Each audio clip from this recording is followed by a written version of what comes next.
బాబా మురళీలలో చాలాసార్లు చెప్పారు, భోజనాన్ని యోగయుక్తంగా తయారు చేయాలి, యోగయుక్తంగా తినాలి.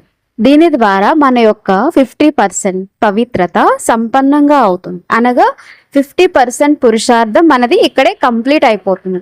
ఈ రకంగా భోజనం తినేటప్పుడు రకరకాల యోగాభ్యాసాలను చేయవచ్చు. అప్పుడప్పుడు శివబాబా ఎదుట భోజనాన్ని స్వీకరిస్తున్నానని అనుభవం చేసుకోవచ్చు.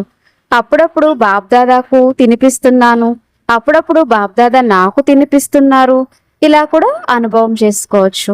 మనము భోజనం చేస్తున్నప్పుడు పవిత్రమైన కిరణాలు మొత్తం నా ఇంట్లో వ్యాపిస్తున్నాయి. మెల్లమెల్లగా మొత్తం ప్రపంచం అంతా వ్యాపిస్తుంది. భోజనం చేసే సమయంలో బాబ్దాదాతో ఆత్మిక సంభాషణ చేయవచ్చు.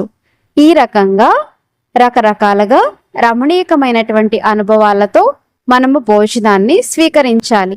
ఇలా అనుభవం చేసుకోవచ్చు. మనము ఇది గుర్తుంచుకోవాలి, నా సంకల్పాలు ఎలా ఉంటాయో అలాగే నా వృత్తి కూడా ఉంటుంది.